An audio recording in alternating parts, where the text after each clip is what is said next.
YouTube has tons of tutorials on how to make your own miniature wargaming flock. Most of these recipes involve sawdust and latex house paint, since that's the way it's always been done.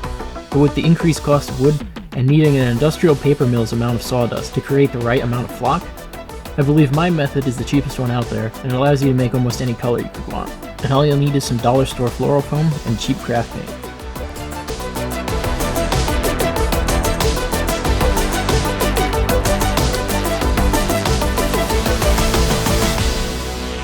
Floral foam is a dry granular foam used to create wreaths and table centerpieces, since it can absorb water and flowers can be pressed into it. But what's cool about it is that you can crush it into this fine powder.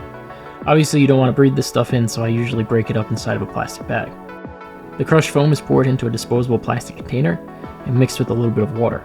The water will hold the foam in place and keep the powder from getting airborne, but you should still use a dust mask when working with crushed floral foam. Next, some cheap craft paint is poured directly onto the foam.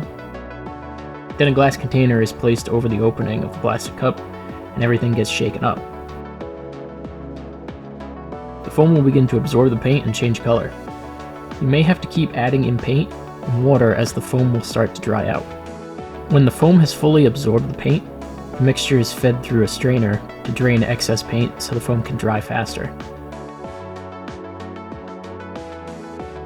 The leftover paint is mixed in with a new color and the process starts again.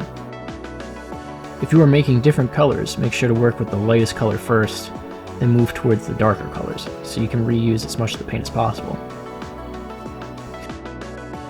I'm making flock for a series of autumn trees, so I'm able to reuse all the paint as the colors change from yellow to orange to red and then eventually purple. After leaving the flock in the strainer for a few minutes, I dump it out onto a piece of paper towel. The forbidden scrambled eggs gets chopped up to keep it from drying into a brick.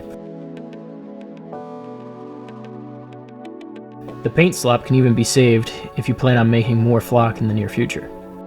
I was able to make all of this flock with a single piece of $1 floral foam. And that's it. Give them a few days in the sun to dry out, and it'll be ready for you to make trees or flowers or whatever you want. I use this type of flock mainly for trees and shrubs. I build trees using Woodland Scenic's tree armatures. The branches can be twisted or cut into any form, and they are easily assembled by gluing the stump into the base of the tree. To build the tree's shape, I use reindeer moss or peat moss. I like using this since it comes in a bunch of colors and it's lightweight but still able to create a decent form. Some hot glue is spread out on the branches and the moss is pressed in. A small amount of hot glue is all you need to hold the moss in place. You can even glue the moss to itself. I like to leave some spots where you can see branches or the main trunk of the tree. When the moss is in place, some acrylic paint and crackle paste is mixed together and carefully painted onto the tree. This will kill the shine of the armature plastic and help fill the gap between the tree and its stump.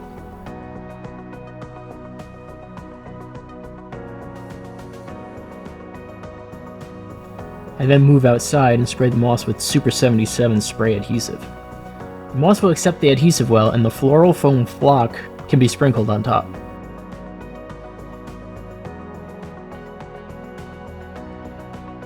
Since this flock is cheap to make, you can use a bunch of slightly different colors to make the trees have this detailed gradient.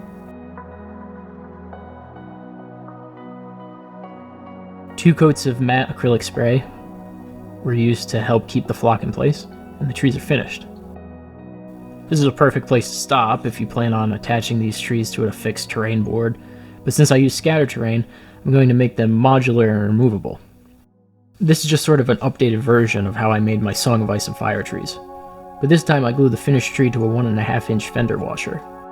Fender washers are for automotive parts and have more metal and less hole than the average washer, making them the perfect base.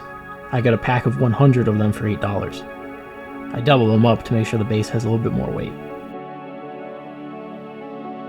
Next I draw out some organic golf course style shapes on scrap paper, making sure to leave enough room for the fender washers or anything else I plan on attaching to the base. I trace the templates twice onto a 1/8 inch piece of MDF board. One outline will be the base, the other will be what holds the fender washer in place. Using a drill and a hole dozer, the same size as the fender washer, a 1.5-inch hole is cut into the second outline template. The MDF is cut with a jigsaw, then precisely cut on my scroll saw. The scroll saw is like a tiny bandsaw. It's a very situational tool, but was perfect for this job. The base and the holders are lined up with the tree bark that I will be using as rock formation. They're sanded and glued down with PVA glue. The bark is glued down with hot glue. The tree and washer fit perfectly into the MDF holder and make the trees modular.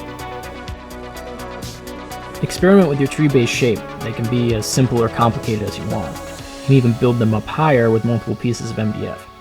Next, the gradation of the MDF needs to be smoothed out with Sculptamold, which I make myself with drywall plaster and toilet paper. I go over this more in detail in my previous video where I made the game board that will house these trees.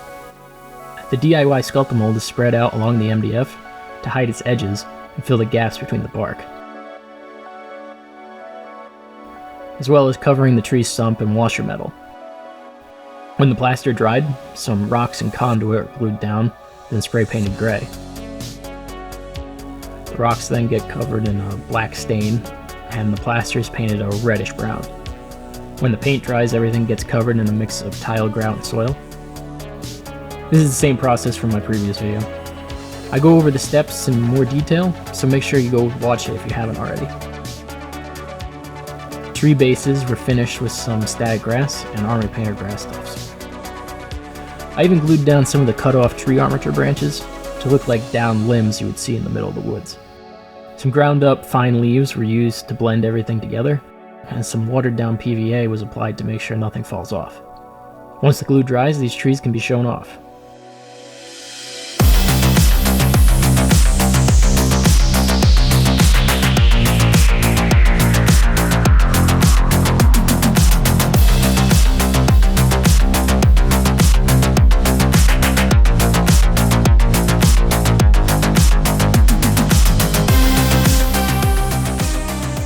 I really like how these trees turned out. The scale and color are perfect for the board that they'll be on. The modularity of the bases make it easy to switch out the trees and allows me to cover the full range of seasons. This process also works with pine style trees. I got a set of these miniature pine trees around Christmas at a craft store. Bases were cut away and glued onto the fender washer. The floral foam is glued to the tree the same way with the Super 77 spray adhesive. Then they were spray painted with a dark green spray paint. And you don't have to just attach trees to the washers. Made it an extra rock and used some scrap dowel to make tree stumps. And then there's this wilderness preserve sign that I made out of stir sticks. I do have to mention that I've had some of these trees for about 3 months now. The flock has kept its color, but after moving them around and storing them, some of it does fall off. Small price to pay if you ask me. And speaking of price, I was able to make all of the flock for this video for just $3 worth of floral foam. And in the end, I made 24 trees, with each one costing a little less than $4 per tree. And I think that's a good price to be able to have enough trees for any war game I could play in the future. Except palm trees. I'd probably have to make some of those. Cactuses, if I ever have an old west cowboy style game. Sci-fi trees. I'm not really sure what a sci-fi tree is, but I'd probably have to make one of those. Or a big fantasy, like, Dooku tree, like from Zelda or something. That'd be kind of cool. A weeping willow. I don't know how you'd even make a weeping willow. Well, there's so many types of trees. I'm probably going to be making trees the rest of my life. You're never done with trees. There's just always trees.